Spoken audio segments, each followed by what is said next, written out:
Good morning! Andito kami ngayon sa Christ the King Parish Church ng Muson, Taytay. Andito kami sa tapos ayan ang simbahan. Ayan. Maswerte pa rin kami kasi nabutan namin siyang bukas. And then papakita ko sa inyo na ang simbahan na ito ay nakatirik sa ibabaw ng bundok.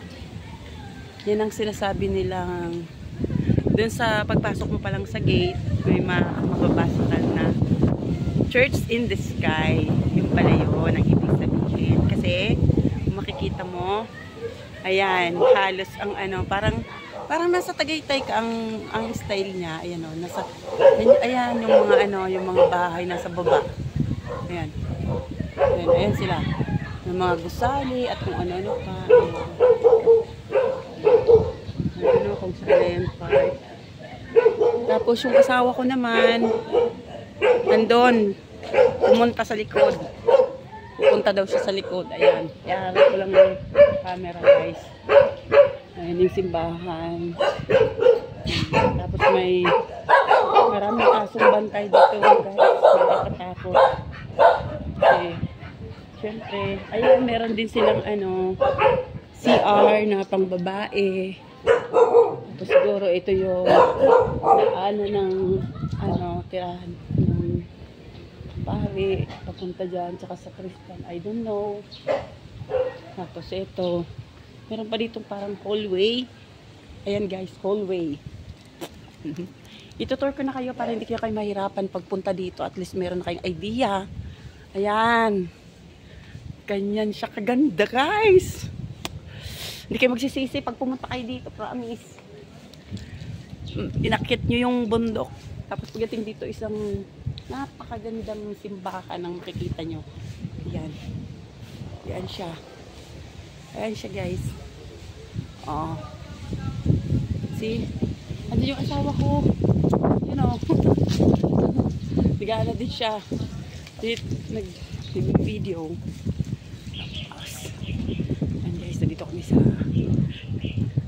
pagpasok mo, nandun kami kanina sa left side. Ito, right side naman ito. Ayan. Ano si ating nag-walis. Ayan. Oh, ganda. Sobra. Ayan. Nasa ibabaw talaga siya ng nasa ibabaw talaga siya ng bato, guys. My goodness. Sit. Kaway-kaway. Habi. Ayan. Napakaganda. Sobra.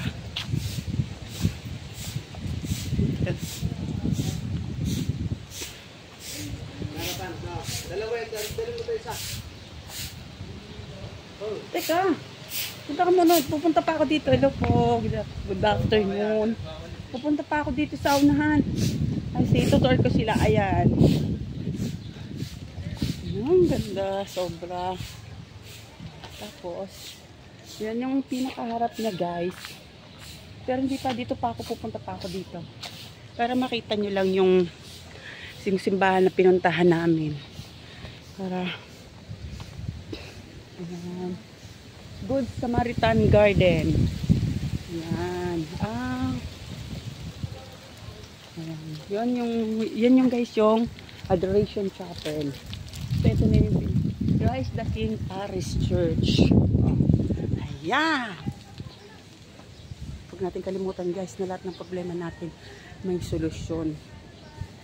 Nasa ating paniniwala at sa ating lumikha ang kasagutan, ang ating mahal ng Panginoong Jesucristo. Huwag natin kakalimutan yan. Dahil kami, may mag-asawa, marami na rin kaming pinagdaanan, pero lahat nalagpasan namin. Andun na kami sa point na blinak niya ako sa Facebook, blinak niya ako sa lahat ng social media, pati sa cellphone, pero ina-unblock niya rin ako pag nagkakabati kami dahil sa mahal na Panginoong Jesucristo. Sa tulong niya at sa panalangin natin, nagkakaroon ng magandang sama ng mag-aasawa. Huwag kayo maniniwala na uso na yung yung divorce. Hindi tayo mga banyaga. Maniwala kayo sa lahat ng Panginoon na pinaniniwalaan natin. Iisa lang ang pinaniniwalaan natin kahit maraming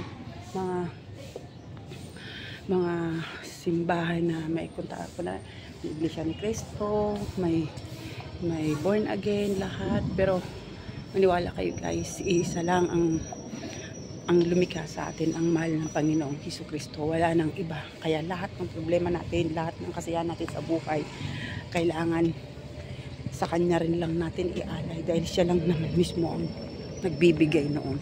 And this is the last thing that I want to share to you guys. Ang ating mahal na Berhen. Ayan, napakagandang grotto. Ayan guys. So, ito, patapos na kami. Ito na guys, ayan na yung asawa ko.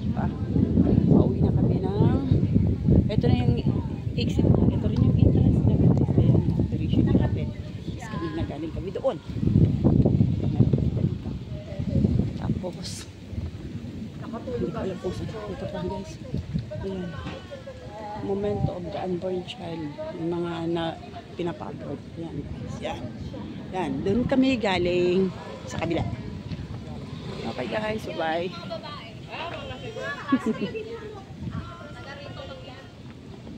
It's time for us pack up na guys. Bye bye.